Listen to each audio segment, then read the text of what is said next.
ਭਰਾਵਾ ਹੁੰਦੀ 47 के बाद नेशनल कॉन्फ्रेंस जिहदे सरबराह शेख मोहम्मद अब्दुल्ला है वेस्ट पाकिस्तानी रिफ्यूजी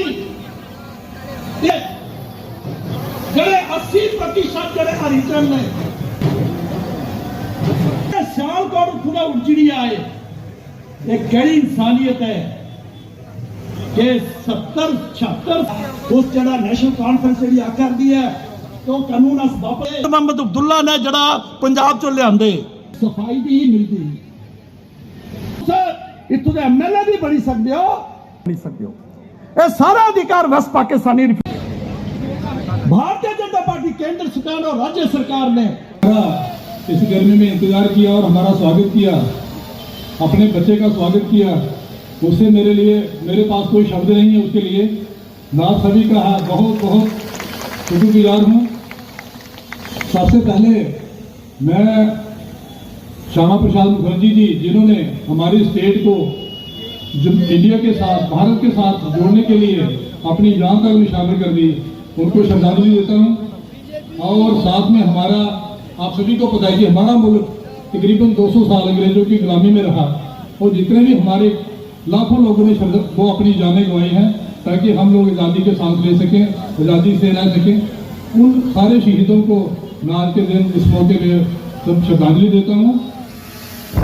और जैसा कि डॉक्टर साहब ने बताया कि ये जो इलेक्शन है 370 को हटाने के बाद जो पहला इलेक्शन है और इस इलेक्शन के जो नतीजे आएंगे पूरा दुनिया उसको बात कर रहा है कि जम्मू कश्मीर के लोग क्या चाहते हैं।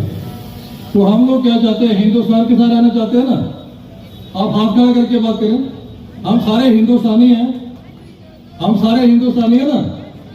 तो लिहाजा हम सभी का फर्ज बनता है कि उस पार्टी का हम साथ दें जो कि राष्ट्र की बात करती है, डेवलपमेंट की बात करती है और सभी फिरकों की तरक्की की बात करती है। तो मुझे हमारी पार्टी का जो मैनिफेस्टो बनाया उसके मैनिफेस्टो कमेटी के जो चेयरमैन है वो भी डॉक्टर निर्मल सिंह जी थे और इन्होंने समाज की और डेवलपमेंट की कोई ऐसा सेक्टर नहीं छोड़ा जिसके लिए इन्होंने मैनिफेस्टो में नहीं रखा। तो मेजर इन्होंने 25 पॉइंट रखे हैं, तो मैं उनमें 2-4 पॉइंट ही ऐड करूंगा। तो इन्होंने कहा कि जो जितनी भी हमारी घर में बुजुर्ग महिला होगी उसको हर साल 18,000 रुपया गवर्नमेंट देगी जब हमारी सरकार आएगी। तो जो मैं मानता हूँ कि हमारे जो बुजुर्ग हैं वो अक्सर हम उनकी केयर इतनी नहीं कर पाते गरीबी की वजह से और वजह से। अगर उस बुजुर्ग को 18,000 रुपये मिले कम से कम उसको दवाई दारू अच्छा चलेगा। जो मैं समझता हूँ हमारी पार्टी का सबसे अच्छा कदम है। उसके साथ साथ जो हमारे बाकी सीनियर सिटीजन हैं उनकी भलाई के लिए उन्होंने उसमें रखा है। और वुमेन के जितने इश्यूज हैं जैसे कि हमारी बहनें अगर बाहर शादी हो जाती थी तो उनके जो राइट्स थे, जो उनके अधिकार थे हमारी स्टेट में खत्म हो जाते थे। तो हमारी सरकार ने ये सुनिश्चित किया कि उनको जो अधिकार मिले चाहे कहीं भी शादी हो उनका अपना मालिकाना हक यहाँ बना रहेगा। ये भी बहुत अच्छा स्टेप है। और साथ में हमारे 10 पाकिस्तानी फौजी जो हमारे भाई हैं 70 साल तक हमारे मुल्क में आज़ाद जब मुल्क हुआ उसके बाद जब से आए थे उनको पूरे राइट्स नहीं थे। और जो भाजपा की सरकार है जिन्होंने कि उनको जो राइट्स दिए कि आप भी पूरे हिंदुस्तानी हो, असेंबली के इलेक्शन में भी हिस्सा ले सकते हो, पार्लियामेंट्री इलेक्शन में भी हिस्सा ले सकते हो और उनको जमीनी हकूक दिए। तो ये मैं समझता हूँ कि हमारी गवर्नमेंट का बहुत बड़ा अच्छा स्टेप है। और इससे हमारे जो वेस्ट पाकिस्तान फौजी हैं 70 साल से बेचारे परेशान हो रहे थे उनको राहत मिलेगी। तो मैं इसके लिए हमारी केंद्र सरकार का बहुत शुक्रगुजार हूँ कि उन्होंने बहुत अच्छा स्टेप लिया। मैं कठुआ में जमा हूँ, वार्ड नंबर 6 और 7 में मैंने पढ़ाई की है और हायर सेकेंडरी कठुआ पढ़ा, डिग्री कॉलेज कठुआ पढ़ा, उसके बाद मेडिकल कॉलेज गया। तो मुझे कठुआ की हर प्रॉब्लम का पता है। मेरे से ज़्यादा मुझे लगता है कोई प्रॉब्लम उसको नहीं समझता होगा। मुझे सारा पता है कि क्या क्या प्रॉब्लम है।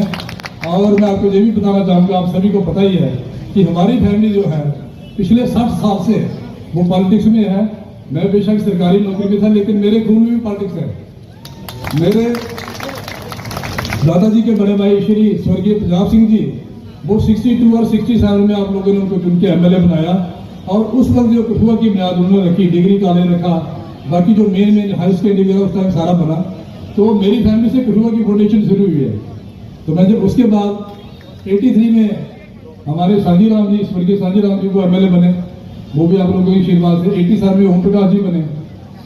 तो उस तरीके से मैं कहना चाहूँगा कि आप लोगों का हमारे परिवार पे, हमारे पे पूरा आशीर्वाद रहा है और मुझे पूरा यकीन है कि मेरे पे भी जिस तरह आपने पूरा पहले आशीर्वाद रखा, सारे आशीर्वाद रखेंगे।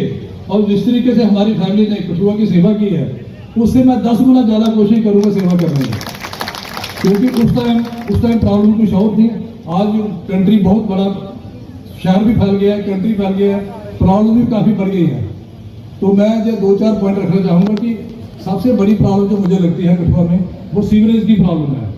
कठुआ टाउन में, नगरी में सीवरेज का इतनी बुरी हालत है, तो हम कोशिश करेंगे कि सीवरेज का सिस्टम ठीक हो, ताकि हमारी जो बीमारियाँ जगह जगह फैलने का डर है वो खत्म हो और हम लोग आसानी से रह सकें, सेहतमंद रहें।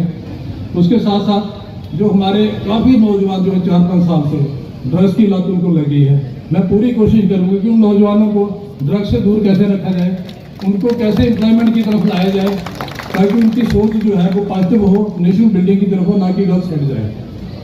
तीसरा जो हमारे सीनियर सिटीजन और फीमेल है, उनको कंफर्टेबल ट्रांसपोर्ट फैसिलिटीज़ हो, और यहाँ तक हमारा इंटरस्टेट बस सर्विसेज है वो भी जहाँ स्थापित प्रॉपर हो, क्योंकि हमने जम्मू जाना हो तो वो लॉन्ग रूट वाले रोकते नहीं हैं, तो वो भी एक हमारी डिग्निटी के खिलाफ मुझे लगता है। वो भी हम काम करेंगे कि गाड़ियाँ इस तरीके से हों कि हमारे कठुआ के लोग भी उसमें आसानी से सफ़र कर सकें, प्रॉपर स्टॉपेज हो उनका।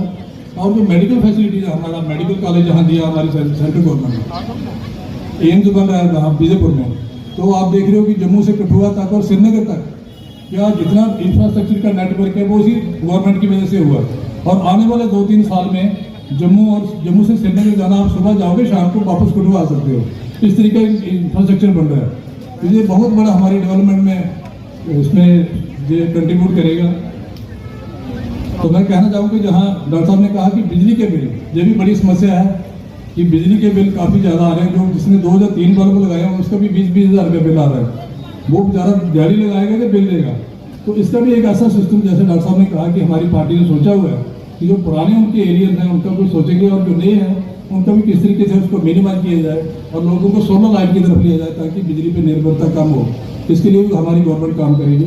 और साथ में हमारे जो मैनिफेस्टो में रखा है कि जो हमारे SC की प्रमोशन होगी गई थी, SC जो लोग थे एम्प्लॉय, उनकी प्रमोशन के रिजर्वेशन प्रमोशन उसको भी हमारी सरकार लागू करेगी, ये भी मैं आपको यकीन दिलाता हूँ। उसके साथ साथ रेलवेज का भी काफ़ी इंप्रूवमेंट हो रही है। हम जो कठुआ का रेलवे स्टेशन है उसको भी अच्छा देखेंगे, अच्छा करेंगे। और उसके अलावा जो पिलग्रिम टूरिज्म है, हमारे यहाँ माता आशापूर्णी जी है, बाबा सुंदरी जी है नगरी, टारडा है, वहाँ बाबा सुंदर जी की जगह है लखनपुर में, बाकी सुखलाल देवी है, इन सभी चीज़ों का, जोड़ा वाली माता है, शक्ति माता है बनी में, इनके लिए पिलग्रिम टूरिज्म के लिए भी अच्छा काम करेंगे, ताकि हमारे लोग जो यात्रा करने जाते हैं वो उनको अच्छी सुविधा मिले, माता के अच्छे दर्शन हों और आने जाने में उनको कोई परेशानी ना हो। इसके अलावा मैं आपको ये कहना चाहता हूँ कि हम सभी जो 5 साल से लेकर 80 साल तक हैं, हम सभी की ड्यूटी बनती है कि हम सारे नेशनल बिल्डिंग में हमारा वी आर कंट्रीब्यूटर, हम उसके स्टेक होल्डर हैं। हम सभी ने सोचना है कि हम ही सारा काम करेंगे, तभी ये नेशन बढ़ेगा, तभी ये राष्ट्र बढ़ेगा। तो हम हमारा हौसला बढ़ाने के लिए इतने सीनियर लीडर, उनका मैं शुक्रिया अदा करता हूँ, हमारे शोएब मलिक साहब, अश्विनी शर्मा जी और सारे तमाम नेताओं का, और आप सभी का शुक्रिया अदा करता हूँ। बड़ी गल है, तो मेरा निवेदन है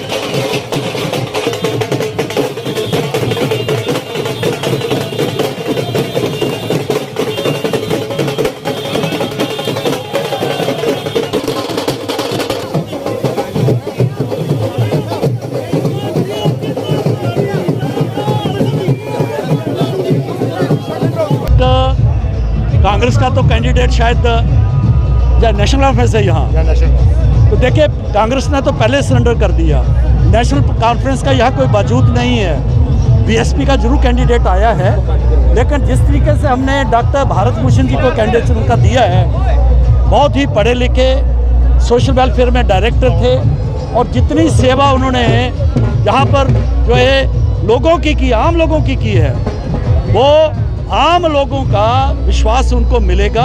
और मुझे लगता है कि विरोधी जितने भी हैं उनकी जो जमानत भी जब्त होगी, ऐसा मुझे पूरा विश्वास है। देखिए, मैं आपको कह देना चाहता हूँ, जो हमने लिखा, जो योजनाएं दी, चाहे पंडरप्रेरणा डोगरा जो है वो तो एम्प्लॉयमेंट स्कीम है, या बाकी जो अटल के नाम पे है, या बाकी जितनी भी है, सभी को कितना उसकी इम्प्लीकेशन है, कितना पैसा लगेगा, वो सारा जो है ऊपर तक उसके ऊपर जो है नज़रसानी होने के बाद जो है ये संकल्प पत्र है। और संकल्प पत्र को जारी करने के लिए हमारे गृह मंत्री जी यहाँ आए तो उनकी एक डबल मोहर लगी, और प्रधानमंत्री जी का जो है प्रधानमंत्री जी का जो पूरा आशीर्वाद है, ये 100% ये लागू होंगी। और जम्मू कश्मीर जो है वो जम्मू कश्मीर जो उग्रवाद के कारण, अलगाववाद के कारण जहाँ 50,000 लाशें जो गिरी हों, उसको दोबारा से रीबिल्ड करने के लिए भारतीय जनता पार्टी ही कर सकती है, क्योंकि यहाँ ईमानदार सरकार मिलेगी भारतीय जनता पार्टी नेतृत्व की, और केंद्र का वर्द हस्त रहेगा, उन पर आशीर्वाद रहेगा। हम ही कर सकते हैं और कोई कर नहीं सकता।